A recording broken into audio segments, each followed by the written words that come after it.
문화 이론가인 프레드릭 제임슨이라는 분이 계십니다. 포스트 모더니즘 혹은 후기 자본주의의 문화적 논리라는 논문의 저자이기도 합니다. 20세기 초에 대항적인 예술로 출연해서 포스트 모더니즘 사상이 1960년대에 접어들면서 학교와 대학들에서 이 포스트 모더니즘 사상을 가리키게 되었죠. 자, 이 시기에는 또한 후기 자본주의나 그 소비 자본주의 혹은 다국적 자본주의라고 불리우는 새로운 유형의 사회가 도래하기 시작한 시점이기도 합니다. 그 프레드릭 제임스는 이러한 문화적 생산과 그리고 사회적 삶의 방식의 변화를 통해서 포스트 모더니즘이 출현하게 되었다고 말했는데요.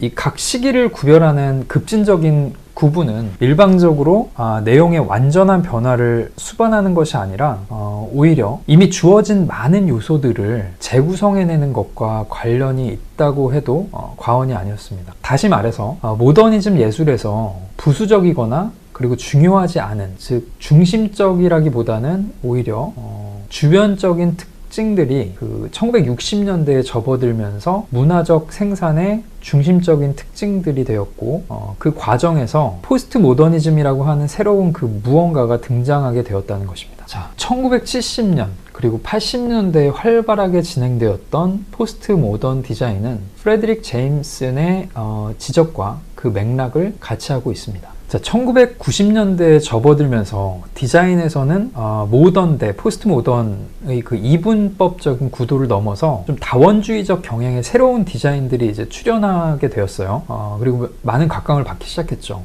여러분들이 잘 아는 그 프랑스의 대표적인 산업 디자이너 필립 스탁이라는 분 많이 들어보셨죠? 그 필립 스탁이라는 분이 어떻게 보면 이런 그 모던과 포스트 모던의 약간 중첩적이고 다원적인 것들을 많이 보여주신 분이기도 해요. 그분의 작업이 좀 주목을 많이 받았던 이유는 20세기의 모던 디자인의 전통 속에 속해 있으면서도 한편으로는 그로부터 자유로운 그 디자인 작업들을 계속 해왔기 때문이에요. 그 작품에는 적고 그리고 많을 때도 있고, 그리고 모던적이면서도 이제 포스트 모던이고, 그 다음에 좀 지역성을 좀 강조하는 버네큘러 디자인 개념의 그 사물과 대량 생산된 제품 간의 이 경계가 약간 모호해지고, 사물의 보편성과 고유성 등을 서로 교차되는 이런 특성들을 잘 잡아내고 자연스러운 조화를 이루어내기도 했던 그런 굉장히 유머러스한 분이죠. 그분이 얘기한 게 있어요.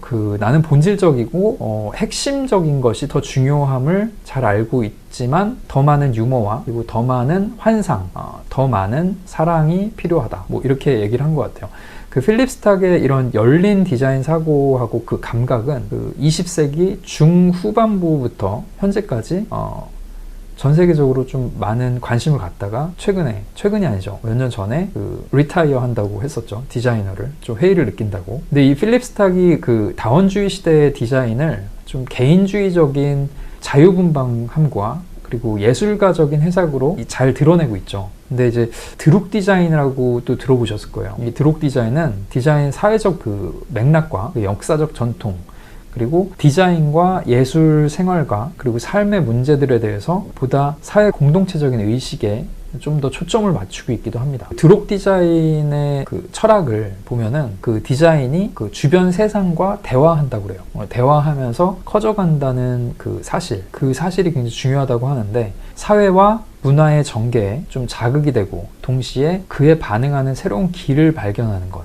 바로 이런 것이 바로 드룩 디자인의 특징이기도 합니다. 일상적인 삶에서 영감을 얻는 것, 그리고 디자인은 신제품을 디자인하는 것 이상의 기존의 어떤 특성을 가진 그 재활용품이라도 그 시간과 그 맥락의 관계에서 그 디자인의 어떤 요소를 뽑아내고 끊임없이 재정의해 나간다는 것이 바로 드룩 디자인의 그 의미이기도 합니다. 자, 어떤 제품은 굉장히 그 기능적이죠. 그리고 어떤 제품은 그 굉장히 정신적이고 어떤 예술성을 좀 더 표현해내는 것들이 좀 있습니다. 그리고 이런 피상적인 예술적인 제품 문화에 그 정신적인 게 많이 깃들여져서 지금 이제 현대 디자인에서 기업에서 이제 추구하는 디자인과는 좀 거리가 먼 부분도 있긴 해요.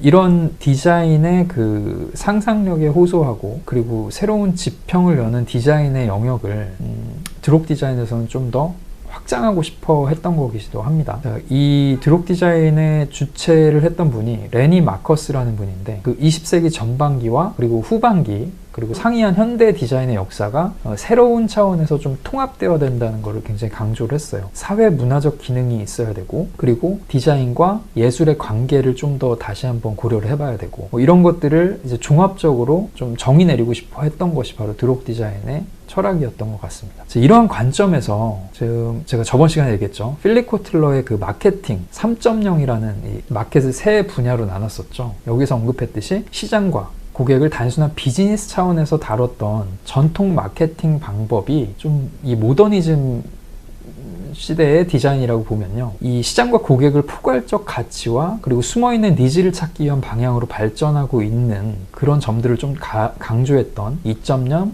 3.0 그리고 4.0까지 넘어가는 비즈니스 영역에서는 디자인이 추구하는 지향점과 그 드록 디자인이나 이런 포스트 모더니즘 디자인을 넘어서 통합적이고 사물을 자연과 환경 그리고 전체적인 맥락을 아우르는 디자인 영역으로 넘긴다는 부분에 있어서는 마케팅 분야도 어떻게 보면 굉장히 디자인이 추구하는 방향과 맥을 같이 한다고도 볼 수 있습니다. 모든 사물을 상품으로만 보고, 그리고 세상을 시장으로만 바라보며, 그리고 모든 사람들을 소비자로서만 인식하는 것보다는 디자인이 추구하는 본질적인 가치인 사회를 바라보는 방식, 그리고 사람들과 관계 맺는 방식을 통해서 이윤을 창출하면서도 또 지속 가능한 사회의 발전까지도 여러분들은 바라볼 수 있어야 돼요. 이제 20세기에 들어서서 디지털 환경 속에 이제 놓여 있죠. 이제 디지털 환경이 좀 더 심화되면서 이제 그 근원적인 그리고 근본적인 예술과 그리고 기술 그리고 인문학이 통합된 새로운 학문 분야로서의 디자인학의 가능성에 대한 논의가 많이 일어나고 있습니다. 21세기 우리가 살아가는 이 시대 그리고 미래의 시대는 창의성과 그리고 테크놀로지가 중요하게 평가되고 있죠. 그리고 지식 정보화 시대이자 문화의 시대입니다. 그리고 또한 세계화의 시대이기도 합니다. 이러한 시대의 디자인 경쟁력은 테크놀로지나 정보 자체에 있기보다는 컨텐츠를 어떻게 구성하느냐에 따른 그 기획력과 다양한 문화 그리고 여러 분야의 학문, 다학제적인 그 통합적인 사고방식 그리고 이 협력에 대한 총합적 이해 능력이 굉장히 중요해진 시기가 됐어요. 디자인과 경영 그리고 타 분야의 교류를 확대하면서 디자인을 학문 분야의 하나로 새롭게 정의하고 체계화시키려는 노력이 굉장히 중요한 시점이기도 하죠. 디자인은 하이 테크놀로지와 디자인 전략을 바탕으로 한 전문적인 비즈니스 영역이기도 해요. 그러면서 미래를 위한 시나리오, 에치오 만친이라는 분이 계십니다. 이태리에 그 소셜 디자인을 굉장히 중요시하게 했던 분인데, 그분이 이제 이런 퓨처 시나리오 디자인에 대해서 좀 제안하는 부분도 있는데요. 그런 이제 중요성이 어느 때보다 강조되고 있는 상황입니다.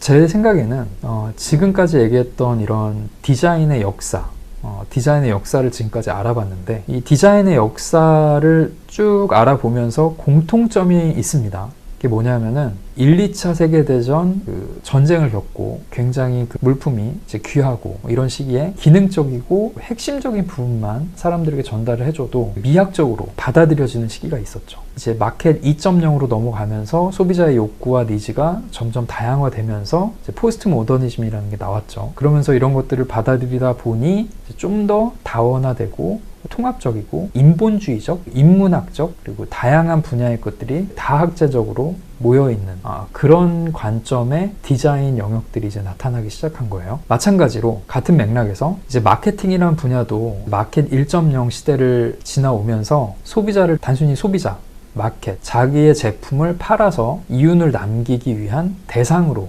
판단을 했던 것이 바로 1.0 시대, 그리고 그런 것들을 굉장히 많은 제품들이 나오는 것을 구분해 놓고 자기의 영역을 각각의 구축을 해서 소비자들에게 직접적으로 인식을 시켜주기 위한 그 행위들이 일어났던 시기들이 바로 마케팅의 2.0 시대에 이루어졌던 행위들이죠.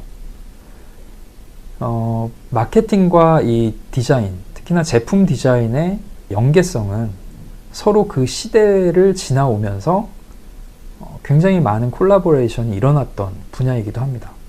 자, 지금까지 디자인의 측면에서 근현대화에 대해서 알아봤습니다.